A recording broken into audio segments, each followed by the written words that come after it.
क्या इस गीत की कोई ऐतिहासिक पृष्ठभूमि है? पृष्ठभूमि इज बैकग्राउंड. ओके, ऐतिहासिक पृष्ठभूमि, historical background. So during while teaching the lesson, the teachers would have told you this poem, that is Kar Chale Hum Fida அப்படின்ற poem வந்து கண்டிப்பா ஒரு படத்துல இருந்து எடுத்தாங்க. ஒரு படம் எதுக்குன்னா வந்து ஒரு வாருக்கு அதில் வந்து அவங்களுக்கு ட்ரிபியூட் கொடுக்குற மாதிரி, அதாவது யாருக்கு, சோல்ஜர்ஸ்க்கு ட்ரிபியூட் கொடுக்குற மாதிரி ஒரு படத்தில் இந்த பாட்டு வந்திருக்கு. அங்கேருந்து எடுத்தது தான் நமக்கு இந்த பாட்டு. ஓகே, ऐतिहासिक is historical. So what they're asking, क्या इस गीत की कोई, இந்த கீத் அப்படின்றது நமக்கு கொடுத்துருக்கிற அந்த போம் தான் சொல்றாங்க. कोई ऐतिहासिक पृष्ठभूमि है. हाँ, इस गीत की ऐतिहासिक पृष्ठभूमि है. सन 1962 में भारत पर चीन ने आक्रमण किया. सो 1962 भारत इंडिया மேல வந்து சைனா வந்து போர் கொடுக்குறாங்க. சரியா? युद्ध में अनेक सिपाही लड़ते लड़ते शाहिद हो गए. Shahid here is so death தான் சொல்கிறாங்க. பட் ஏன் ஷாஹித் அப்படின்னு வேர்டு கொடுக்குறாங்க அப்படின்னா சாக்ரிஃபைஸ் ஆகி, ஸோ லைஃப்பை வந்து அவர் சாக்ரிஃபைஸ் பண்ண, ஷாஹித் ஹோகையே, லடுத்தே லடுத்தே ஃபைட் பண்ணி சாக்ரிஃபைஸ் பண்ண, டெத் ஆகிடுறாரு. इसी युद्ध की पृष्ठभूमि पर हकीकत फिल्म बनी थी. ஸோ ஃபிலிமோட பேர் என்னது? ஹக்கீகத். இதெல்லாம் வந்து உங்களுக்கு அந்த கோல்டன் கைடில் இந்த இவ்வளோ இன்ஃபர்மேஷன்ஸ் இருக்காது. ஸோ ஹிஸ்டாரிக்கல் பேக்ரவுண்டுன்னு கேட்கும் போது கண்டிப்பாக நம்ம இயர் மென்ஷன் பண்ணணும். எந்த வார், தட் இஸ் எந்த கண்ட்ரிக்கும் நடந்த வார் அப்படின்றத நம்ம சொல்லணும். அதுக்கப்புறம் நீடட் படத்துடைய பேர் எழுதுனா it's extra information, will get marks. युद्ध की पृष्ठभूमि पर हकीकत फिल्म बनी थी. ஸோ இதை பேக்ரவுண்டாக வச்சு படம் எடுக்கிறாங்க. इस फिल्म में भारत और चीन युद्ध की वास्तविकता को दर्शाया गया है. ஸோ ரியாலிட்டி, வாஸ்தவிகதா இஸ் ரியாலிட்டி. ஸோ ரியலாக என்ன நடந்ததோ அந்த வாரில் அதை வந்து சொல்லியிருக்காங்க. என்ன வாரில் என்ன நடக்கும், கண்டிப்பாக நிறைய வந்து டெஸ்ட்ராய் ஆகும், யாருக்கு நிறைய லாஸு, என்ன நடந்தது, அதோட பேக்ரவுண்ட் என்னன்றது அந்த படத்தில் சொல்லியிருக்காங்க. அந்த படத்துலேருந்து ஒரு பாட்டு தான் நம்மளுக்கு யஹ் கீத் இசி ஃபிலிம் கேலியே லிखा गया है. இந்த பாட்டு வந்து ஃபார் தட் ஃபிலிம், அதுக்காகவே ஸ்பெஷலாக எழுதப்பட்டது. Okay, so this is about the first question. This is important question only. ऐतिहासिक पृष्ठभूमि. Second question, सर हिमालय का हमने न चुकने दिया. So सर हिमालय, सर அப்படினா head இல்லையா? while teaching the poem I told you. So Himalaya வந்து it is standing as a barrier for our country. barrierனா நம்மளுக்கு barrier கிடையாது. the other people, that is other countries people cannot enter into our place. இதெல்லாம் நீங்க ஹிஸ்டரியில படிச்சிருப்பீங்க. Sir Himalaya का हमने न झुकने दिया. झुकनेना போ பண்றது. ஸோ இந்த இடத்துல sir Himalaya is a pride of our country இல்லையா? அப்போ என்ன சொல்றாங்க, அந்த பார்டரில் சண்டை போடுற அந்த சோல்ஜர்ஸ் வந்து ஹிமாலயாவை நாங்கள் பவு ஆக விட மாட்டோம். அப்படி பவு இந்த சென்ஸ் வாட் தே மீன்னா அவங்க தலைகுனிய வைக்க விட மாட்டோம்னு சொல்கிறாங்க. இஸ் பங்கி மே ஹிமாலய கிஸ் பாத் கா பிரதீக் ஹை. ஹிமாலய அப்படின்றது எந்த விஷயத்தை ரிஃப்ளெக்ட் பண்ணுது? So as I told you, நம்மளுடைய ப்ரைட் அதுதான், நம்மளோட ரெஸ்பெக்ட் அதுதான். सर हिमालय का हमने ना झुकना दिया. इस पंक्ति में in this line Himalaya Bharat के मान सम्मान நம்மளுடைய ப்ரைட் அப்படின்னு சொல்றாங்க. ஓகே, का प्रतीक है. 1962 में again see those words will be repeated. அதனால நீங்க பயப்படவே வேண்டாம் பெருசா இருக்குன்னு. 1962 में भारत चीन की लड़ाई हिमालय की घाटियों में, घाटियों इज वैली, हिमालय वैली में लड़ी गई थी. அந்த இடத்துல தான் நம்மளுக்கு வார் நடக்குது. யூ நோ இல்ல, நமக்கு பார்டர்ல தான் எப்பவுமே வந்து will be having that fight. हमारे अनेक सैनिक इज अगेन सोल्जर्स. हमारे अनेक सैनिक इस युद्ध में लड़ते हुए वीरगति அப்படினாலும் அந்த வீர மரணம் சொல்றதா वीरगति को प्राप्त हुए है. மரணத்துக்கு பிராப்தமாயிட்டாங்க. பிராப்தம் is to go and reach that place, अर्थात मरणते reach पड़े, प्राप्त हुई है. हिमालय की बर्फीली चोटियों is peaks, बर्फीली is glaciers, icebergs. बर्फीली peaks पर, बर्फीली चोटियों पर भारतीय जवानों ने बहादुरी is courageous, बहादुरी एवं बलिदान की अनोखी is unique example, अनोखी காயம் की थी. காயம் is to show you. ஒரு பெரிய எக்ஸாம்பிளா அவங்க இருந்தாங்கன்னு சொல்றாங்க. எதுக்கு? நம்மளுடைய சோல்ஜர்ஸ் வந்து பிரேவ்னஸுக்கும் சாக்ரிஃபைஸ்க்கும் ஒரு யூனிக் எக்ஸாம்பிளா இருந்தாங்க. எப்ப? அந்த வார்ல. ஹிமாலய की बर्फीली चोटियों पर அந்த மாதிரி அந்த ஒரு என்ன சொல்றது அவ்வளோ அந்த குளிரான இடத்துல நம்மளுடைய பாரதிய ஜவானோ நம்மளுடைய யூத் நம்மளுடைய சோல்ஜர்ஸ் வந்து எதுக்கும் எக்ஸாம்பிளா இருந்தாங்க? बहादुरी एवं बलिदान. भारतीय सेना के वीर जाबाजों ने अपने प्राणों का बलिदान देकर भारत के सम्मान की रक्षा की थी. भारतीय सेना की வீர் ஜாபாஜோ, ஸோ நம்மளுடைய மிலிட்ரி ட்ரூப்ல இருக்கிற அந்த வீர ஜாபாஜோ அப்படின்னா सोल्जर्स, ओके, ब्रेव वंस அப்படின்ற மாதிரி. जाबाजों ने अपने प्राणों का बलिदान देकर भारत के सम्मान की रक्षा की थी. ஸோ அவங்களுடைய லைஃபையே சாக்ரிஃபைஸ் பண்ணி நம்ம கண்ட்ரியோடைய ப்ரைட அந்த ரெஸ்பெக்டை வந்து சேவ் பண்ணாங்கன்னு சொல்றாங்க. பிராணோனா சோல், ஆமா, உயிரையே தியாகம் பண்ணி அவங்க என்ன பண்றாங்க? நம்ம கண்ட்ரியோட ப்ரைட சம்மான் ரக்ஷா கீதி. அதுதான் இந்த கொஸ்டின் ஆக்சுவலி இம்பார்ட்டன்ட் தான். என்னன்னா ஹிமாலயக்கா ஹம்னே நா ஜுக்னே தி. இந்த இடத்துல ஹிமாலயன்னு அவங்க மீன் பண்றது நம்ம கண்ட்ரியவே மீன் பண்றாங்க. ஓகே, इस गीत में धरती को दुल्हन क्यों कहा गया है? ஸோ நான் சொன்னேன் இல்லையா, இந்த பாட்டில் வந்து நம்மளுடைய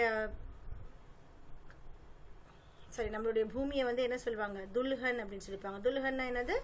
மணப்பெண், கல்யாண பெண். ஓகேவா? பிரைட். इस गीत में धरती को, सो நம்மளுடைய பூமியை என்ன சொல்றாங்க? பிரைட்னு சொல்றாங்க. गीत में धरती को दुल्हन इसलिए कहा गया है क्योंकि सन 1962 के युद्ध में भारतीय सैनिकों को बलिदानों से, सो அவங்க லைஃபையே சாக்ரிஃபைஸ் பண்ணி उनके रक्त से, so through their blood, धरती लाल हो गई थी. so இந்த பூமி என்ன ஆயிடுச்சு? it has become very red in color because of the blood sacrificed by our soldiers. धरती, this earth becomes red in color. मानो धरती ने किसी दुल्हन की भांति लाल पोशाक पहन ली हो. सो என்ன சொல்றாங்க? மானோ அப்படின்னா மேபி எப்படி இருக்கலாம், இது வந்து இமேஜினேஷன்ல தான் மானோ அப்படின்ற வேர்ட்ஸ் கொடுப்பாங்க. धरती ने किसी दुल्हन की भांति, இந்த பூமி எப்படி இருக்குன்னா ஒரு பிரைட் மாதிரி லால் போஷாக். ஸோ நீங்க நார்த் சைட்லாம் பார்த்தீங்கன்னா for their marriage they'll be wearing red color saree இல்லையா? लाल पोशाक is costume पहन ली है हो, अर्थात भारतीय सैनिकों के रक्त से पूरी युद्ध भूमि लाल हो गई थी. ஸோ இதில் வந்து ரெண்டு விஷயத்துல சொல்லுவாங்க. ஆக்சுவலாக இதில் ஒன்று தான் மென்ஷன் பண்ணியிருக்காங்க. உங்களோட வேற எதையாவது கைடில் வேற எதுவும் மென்ஷன் பண்ணியிருந்தா நீங்கள் அதையும் எடுத்துக்கலாம். எப்படி சொல்லுவாங்க அப்படின்னா, நம்ம பூமி வந்து ரொம்ப அழகான, செகண்ட் லைனில் வரும், டீச் பண்ணும்போது கவனிச்சிருப்பீங்க. ஸோ பூமி வந்து ரொம்ப அழகானதாக இருக்குது, ரொம்ப அன்பானதாக இருக்குது நம்மளுடைய ஏர்த்து. ஸோ அதுக்கு நம்ம எப்படி அதை எடுத்துக்கணும் அப்படின்னா, துல்ஹன், எப்படி நீங்களோட துல்ஹன் உங்களுடைய பிரைடை நீங்கள் எப்படி பாதுகாப்பீங்க, சேவ் பண்ணுவீங்க, அதே மாதிரி அப்படின்னு சொல்லியிருக்காங்க. பட் இதில் இன்னொரு எக்ஸாம்பிளாக கொடுத்துருக்காங்க. அவங்க சாக்ரிஃபைஸ் பண்ணதுனால our earth has become, that is the ground, okay, so it has become very red in color like it is compared to the dulhan's poshak, that is costume. Okay, so இந்த கொஷினை பொறுத்த வரைக்கும் உங்கள் teachers என்ன சொல்கிறாங்கன்றதை follow பண்ணுங்கள். அவங்க எதுக்கு compare பண்ணுறாங்க துல்ஹன்ட்டு எதுக்காக சொல்கிறாங்க? இப்போ இந்த வெப்சைட்லேயே இப்படி கொடுத்துருக்காங்க இல்லையா? ஸோ வேறு ஒரு ஆன்சரும் சொல்லலாம். வேறு ஆன்சர் என்ன அப்படின்னா, துல்ஹன் மாதிரி நம்ம பாதுகாத்து நம்மளுடைய கண்ட்ரியை வச்சுக்கணும். ஏன்னா அது ரொம்ப அழகாக இருக்குது. நம்ம கண்ட்ரி வந்து எப்பவுமே பார்த்தீங்கன்னா India is a beautiful country அப்படின்னு சொல்லுவாங்க இல்லையா? ஸோ அதை நேச்சரை வந்து அழகுபடுத்துகிற மாதிரியும் சொல்லலாம். So it depends upon your thing. Fourth question पर, गीत में ऐसी क्या खास बात होती है कि वे जीवन भर याद रह जाते हैं? ஸோ இந்த பாட்டில் क्या खास बात है, ஸோ என்ன ஸ்பெஷலான ஒரு விஷயம் இருக்குன்னு கேட்குறாங்க. खासனா ஸ்பெஷல்னா இருக்கு. बात है वे जीवन भर याद रह जाते हैं. லைஃப் ஃபுல்லாக நம்ம ஞாபகம் வச்சுக்கிற மாதிரி இந்த பாட்டில் என்ன விஷயம் இருக்கு? जीवन भर याद रह जाने वाले गीतों में हृदय का स्पर्श करने वाले भाषा और संगीत का अद्भुत तालमेल होता है. இது ஜென்ரல் தான்.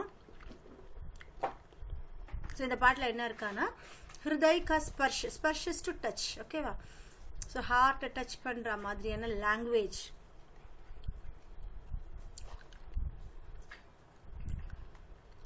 சங்கீத் கா அத்புத் தால்மேல், தால்மேல்னா அந்த டோன், தாளம் மேல மேலாம் சேர்ந்து அந்த டோன் வந்து கரெக்டாக இருக்கிறது.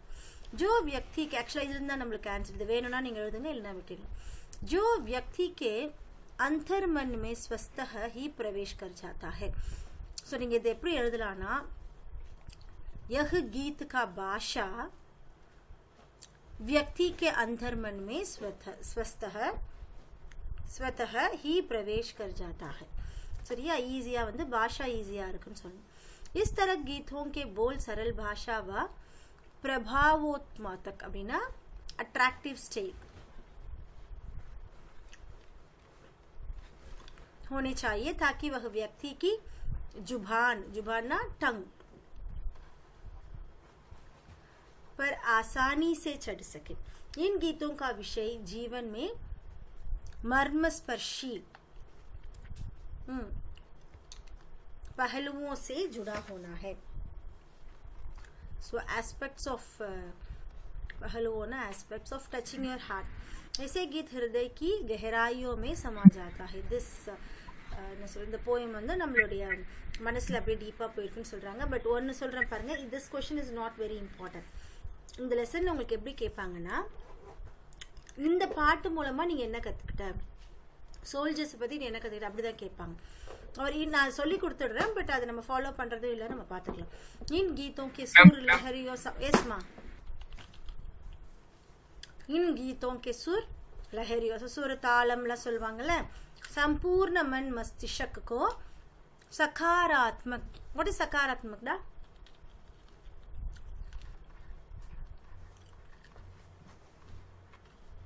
ओके सकारात्मक इज पॉजिटिव थॉट सो நம்மளோட மைண்ட் வந்து ஒரு பாசிட்டிவ் தாட்ல கொண்டு போகுதுன்னு சொல்றாங்க சே ஓத் प्रोत कर देती है ओत प्रोत is to filled up ma'am मस्तिष्क ना माइंड ब्रेन सॉरी ब्रेन संपूर्ण मन मस्तिष्क நம்மளோட ஹோலாவே நம்மளுடைய அறிவை நம்மளுடைய மனசை எல்லாமே ஒரு பாசிட்டிவ் ஆட்டிட்யூடோட கொண்டு போகுதுன்னு சொல்றாங்க அவர் கீத் ஜீவன் பர் याद रह जाते हैं இந்த பாட்டும் நமக்கு ஞாபகம் இருக்குன்னு சொல்றாங்க சோ இதுல வந்து அவங்க ஜஸ்ட் பாட்டை பத்தி மட்டும் தான் பேசுறாங்க ஓகே அது உள்ள இருக்கிற விஷயத்தை பத்தி பேசல பாட்டை பத்தி பேசும்போது you can talk about the bhasha the first thing you have to touch is the bhasha and then the thal mela that is the tone okay அந்தர்மன நம்மளுடைய மனசுக்குள்ள ரொம்ப ஆழமா என்டர் ஆகுது இந்த பாட்டு ரொம்ப அட்ராக்டிவா இருக்கு அந்த மாதிரி நீங்களே கூட இந்த வேர்ட்ஸ் போட்டு எழுதலாம் so there is not that much needed next question பார்க்கலாமா कवि ने सादियों संबोधन का प्रयोग किसके लिए किया गया है सादियों அப்படினா அந்த பாட்டுல பாத்தீங்கன்னா சாதியோன்ற வேர்ட் அவர் அடிக்கடி யூஸ் பண்ணுவார் இல்லையா संबोधन is to tell them அவங்கள சாதியோன்னு ஏன் சொல்றாரு का प्रयोग किसके लिए किया गया யாரை சொல்றாருன்னு கேக்குறாங்க कवि ने सादियों संबोधन का प्रयोग देशवासियों சோ நீங்க நல்லா நோட்டீஸ் பண்ணீங்கன்னா அந்த கவி வந்து he is not only calling the military people he is calling the other people also to take care of our country நம்ம கண்ட்ரியை சேவ் பண்ணுங்க நம்ம கண்ட்ரிக்காக நீங்க வந்து பலிதான் sacrifice பண்ணுங்க அப்படினு சொல்றாரு இல்லையா அதுதான் சொல்றாங்க சாதியோம் அப்படினும்போது why he is mentioning this சாதியோம் அப்படினா not only for his fellow people he is talking about the general people எல்லாரையுமே கூப்பிடுறாரு कवि ने सादियों संबोधन का प्रयोग देशवासियों के लिए किया गया है जो देश की एकता को दर्शा रहा है so இதுதான் एकता is unity so he is calling all the people देशवासियों இவங்க தான் जो देश की एकता को दर्शा रहा இவங்க தான் நம்மளுடைய कंट्रीனுடைய யுனைட்டட்னஸ் दर्शा to show அவங்க தான் நம்மளுடைய யுனைட்டட்னஸ் காட்டுறவங்க ओके देशवासियों का संगठन ही देश को प्रगतिशील विकासशील तथा समृद्धशील बनाता है देशवासियों की संगठन सो அவங்களுடைய முன்னேற்றம் ஓகே सो நம்ம कंट्री पीपलனுடைய संगठन ही देश को प्रगतिशील என்னது progressive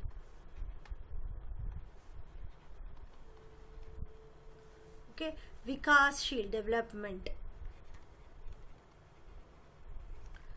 समृद्धशाली ना फर्टिलिटी ஸோ ப்ரோக்ரஸிவ் சமிருதுனா ப்ரோக்ரஸிவ் மீனிங் வரும். தேஷ்வாசியோं का संगठन. ஸோ நம்ம எப்படி பீப்புள் எல்லாமே ரொம்ப எப்படி ஆர்கனைஸ்டாக இருக்காங்களோ அவங்க எப்படி ஆர்கனைஸ்டாக இருக்காங்களோ அதை தான் எதில் நம்ம ரிசல்ட்டாக பார்க்கலாம், நம்ம கண்ட்ரியோட ப்ரோக்ரஸிவ்னஸ், டெவலப்மெண்ட் அண்ட் ஃபர்டிலிட்டியில் பார்க்கலாம். ஓகே, தேஷ்வாசியோं का परस्पर साथ ही. ஸோ நம்மளுடைய மியூச்சுவலாக நம்ம ஒன்றா இருக்கும்போது தான் பரஸ்பர் சாத் ஹி தேஷ் கி அநேக்தா மே ஏகதா. You know this unity in diversity. अनेकता में एकता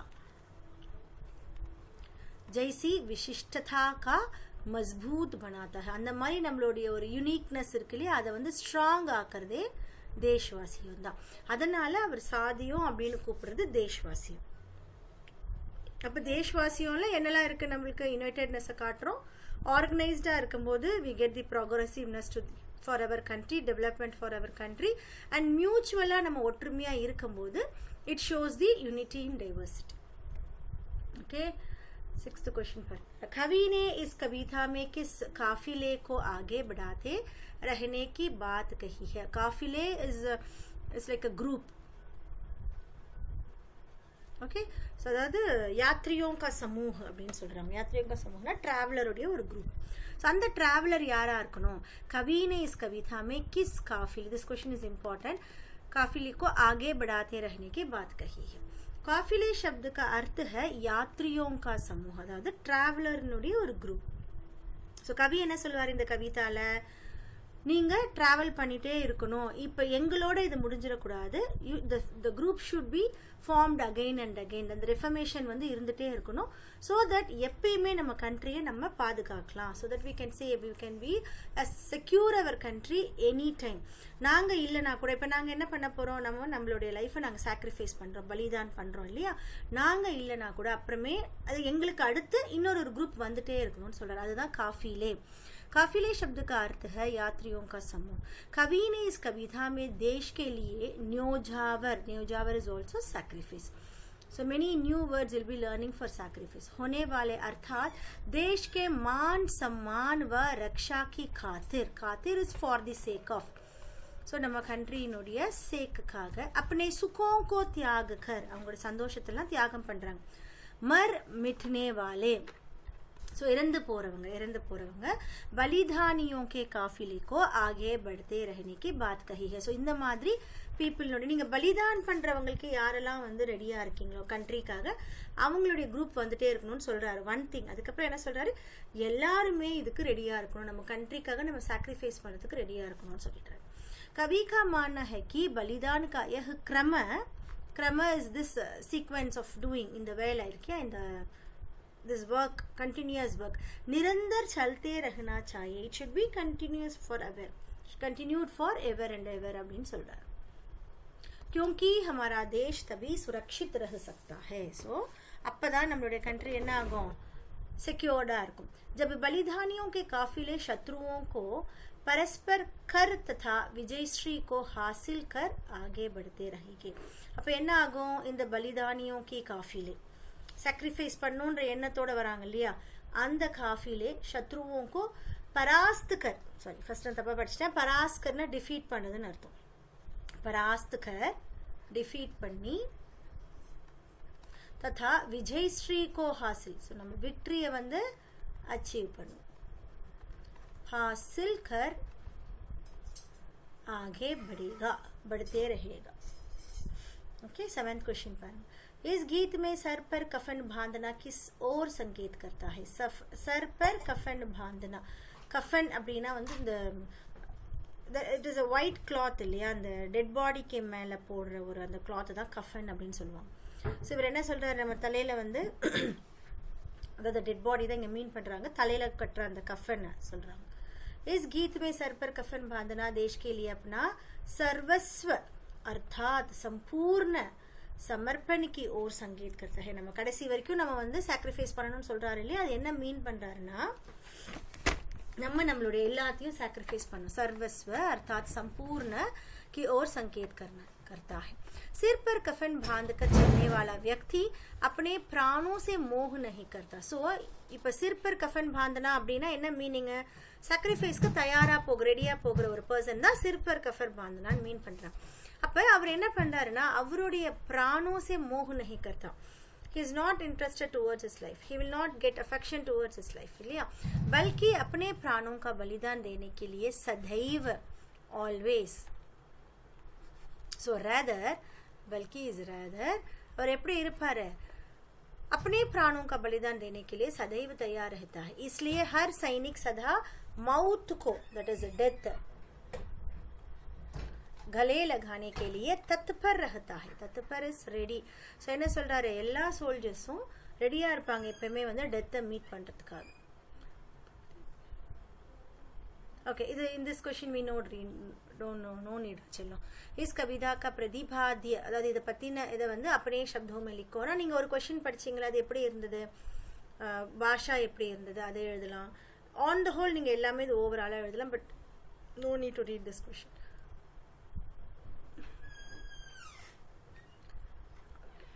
भाव स्पष्ट कीजिए ओमेंडा நம்மளுக்கு.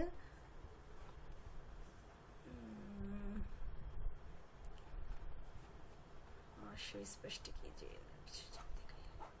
Okay fine. सो